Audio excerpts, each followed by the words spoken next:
구독을 통해 매주 새로운 내용을 받아보세요.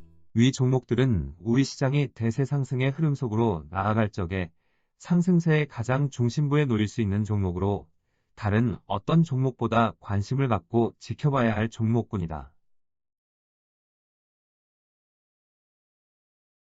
KB금융지주 50만원, 현대자동차 100만원이 넘어설 때까지 함께할 투자자의 모임.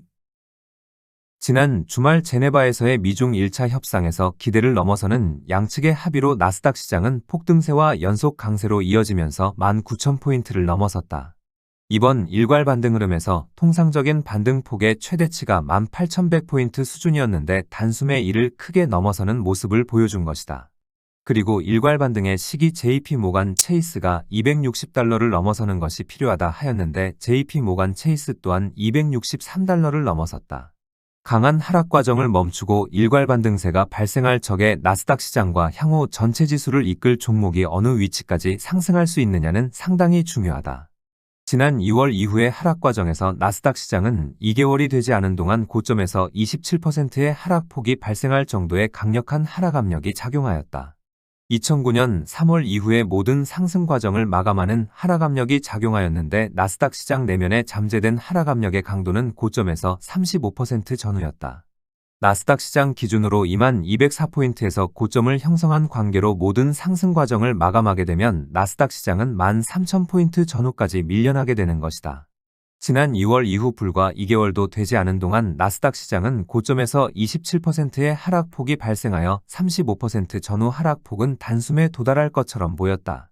잠재된 하락 압력은 그렇게 쉽게 바닥권에 접근하지는 않고 여러 절차의 하락 과정을 통하여 잠재된 하락 압력을 해소하는 과정으로 나아가게 된다.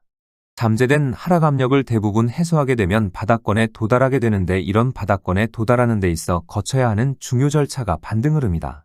지난 2월 중순 이후 나스닥 시장에서는 1차 하락 과정에서 14.6%의 하락폭이 발생하고 이후 1차 하락 과정에 대한 단순 반등 흐름이 한 차례 발생하였다. 이 시기 1차 저점에서 급등과 급락을 반복하면서 충격을 해소하는 모습을 보여준 까닭으로 제법 강한 반등세가 나타나기를 기대하고 있었다. 1차 저점에서 하락 압력을 일부 해소하였음에도 겨우 하루 정도 강한 모습을 보여주고 바로 2차 하락 과정이 발생하였는데 이 과정의 연속 폭락세로 이어졌다. 2차 하락 과정의 스태그플레이션의 공포가 작용하므로 1차 하락 과정보다 강한 하락 압력이 작용하여 나스닥 시장은 고점에서 27% 밀려난 것이다. 나스닥 시장이 불과 2개월도 되지 않은 기간 고점에서 27%의 하락폭이 발생한 만큼 잠재된 하락 압력 35% 전후에 빠르게 접근할 것처럼 보였다. 그렇지만 모든 상승 과정을 마감하는 하락 과정은 그렇게 쉽게 바닥권에 접근하지 않고 여러 반등 흐름을 모두 거쳐야만 도달할 수 있다.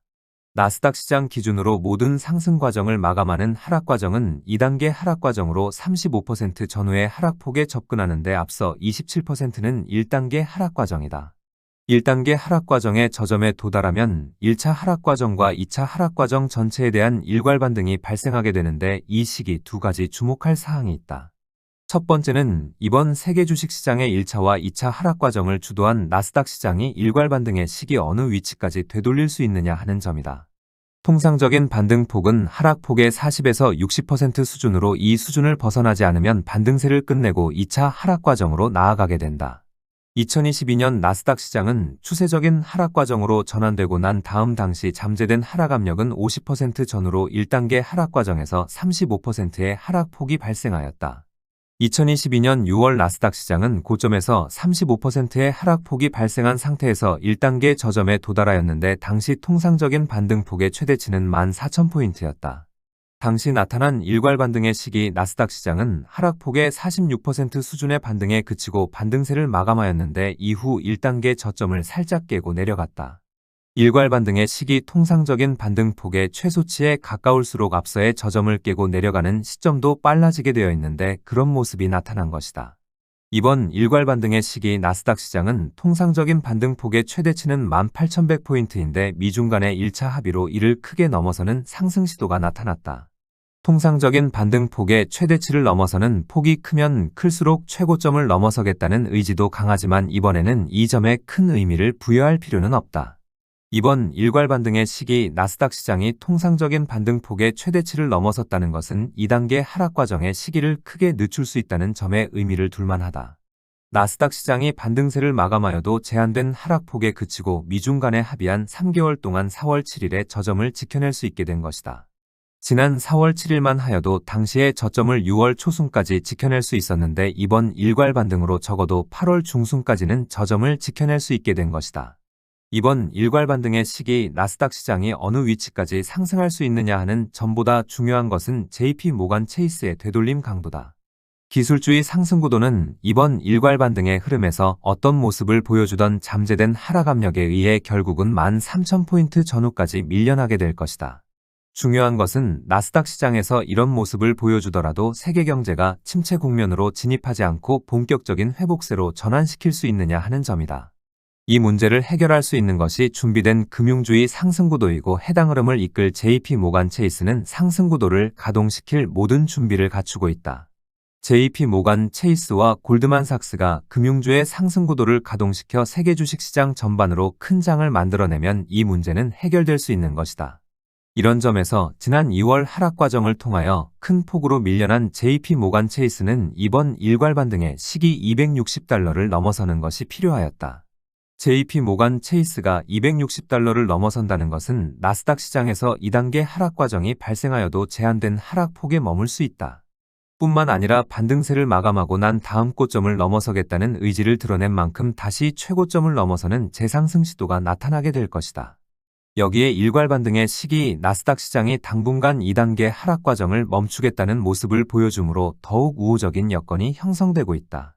그런데 금융주의 상승 구도를 가동시킬 수 있는 준비를 갖추고도 지금까지 가동 못하고 있었던 것은 미중 간의 문제가 해결되지 않았기 때문이었다.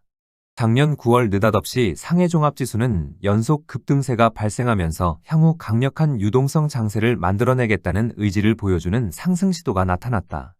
미국 시장에서 금융주의 상승 구도가 가동되면 중국 또한 금융주를 내세워 2014년 7월 이후와 같은 강도의 유동성 장세를 만들려는 모습이 나타난 것이다.